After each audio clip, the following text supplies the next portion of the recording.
Hello again. So in the first part of the introduction to this course, we talked about the difference between writing and speaking, basically. How you're losing that 93% of communication from facial expression, body language, tone of voice, pacing of speaking, all of that kind of stuff. And we also talked about how to put some of it back. Grammar, punctuation, if it's non-academic writing, you can use things like emoticons, that kind of stuff. And then we also talked about using standard English so that everybody has a chance to read it, because no matter what dialect you talk, no matter what funny family language you might use with your family or your friends, you might have words that only mean something to you and your best friend and you think it's hilarious, but nobody else is going to know what you're talking about. And that's all fine. It's all perfectly natural. But the standard English language makes sure that no matter which of those dialects or idiolects you're speaking, you can read it. Everybody can read the same thing, and it's also what we use for all official writing, such as schoolwork and legal, well, except for the legalese parts, the legal documents, that kind of thing. So everybody's been exposed to it so everybody can read it. And so that's the importance of that. We're going to move on and talk a little bit about writer responsibility. It's the job of the writer to make it clear. And in your case, we're not just aiming for clear communication in an essay, we're aiming to convince our readers that our position is right or that our idea has value. So, we are in this course not only going to talk about, standard English and grammar, spelling, punctuation, all that kind of stuff, but how to make your writing clear, how to make your writing interesting, and how to make your writing persuasive. And really, those are the main things we're going to really focus on because they're the more complicated part.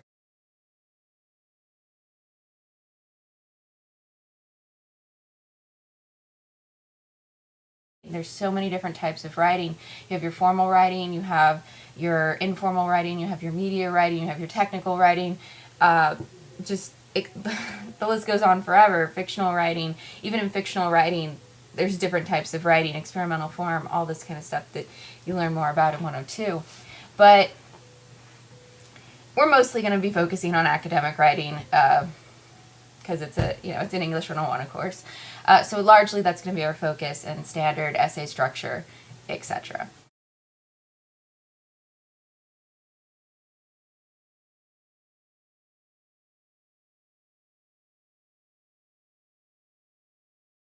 A lot of textbooks are kind of boring, etc. That's because the writers aren't thinking about you as their audience. They're thinking about me. You're a chemistry professor. They're thinking about the professors who know the material, and they're writing to them, and so that the professor will read it and say, wow, this is really great content. My students need to know this. And then, of course, they order the book, and the publisher sells books, etc., etc. Who they really should be writing to is you, and so that's an issue of audience. Who are you writing to? So if you read something, be it a textbook or anything, and it's not really that interesting to you, you can't really get into it, you're trying to learn it, but you've really got to focus and force yourself to do it, you probably weren't the intended audience for that. Now, there is some allowance for reading comprehension. Some people have poor reading comprehension no matter what it is, that they're reading. And actually, you can even have texts that are written specifically for people with low reader comprehension. A little bit of it is personal opinion. So the reader does affect the experience. But in the end, if that reader is your audience and you didn't convince them, you didn't get them, it was uninteresting to them, then you're the one who stumbled somewhere. So all these tools that we're going to talk about are very important, not just for this class, but for the real world. So that means when you're writing, it's your responsibility. It is the writer's job to make the topic, the argument, interesting, clear, and to convince, usually, 9 times out of 10, to convince the readers of something.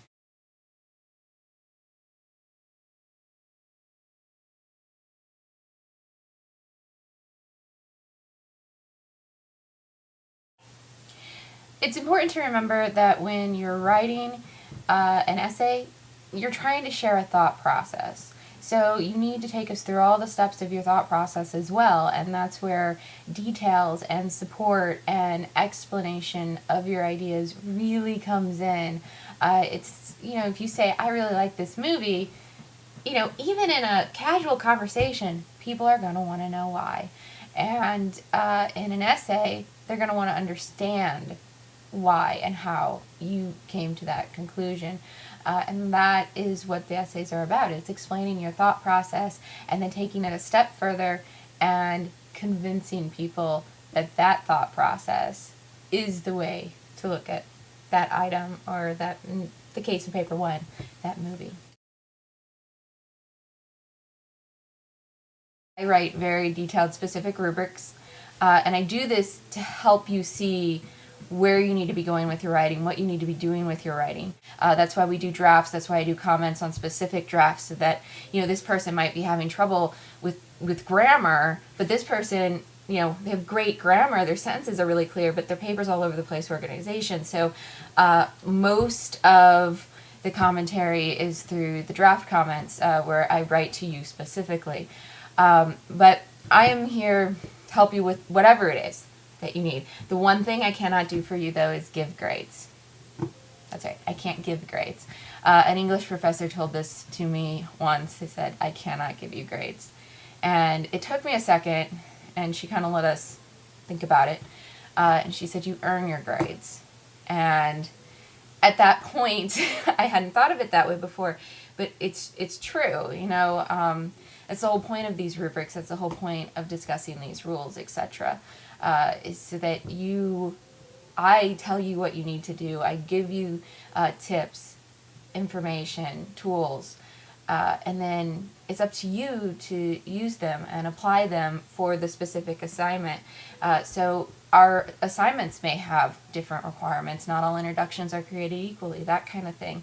So keep that in mind, and keep in mind that it's part of this class is about learning about writer responsibility and what you need to do to get to your readers. But we're going to get there. I am 100% sure that all of you can pass this course. You can do it. You're capable, especially if you put the effort in. Effort has so much to do with everything. But you are capable of passing this course. And I am here to help you, give you all the information, give you all the material, give you all the little tricks and methods and just everything there is to help you improve your writing wherever you are.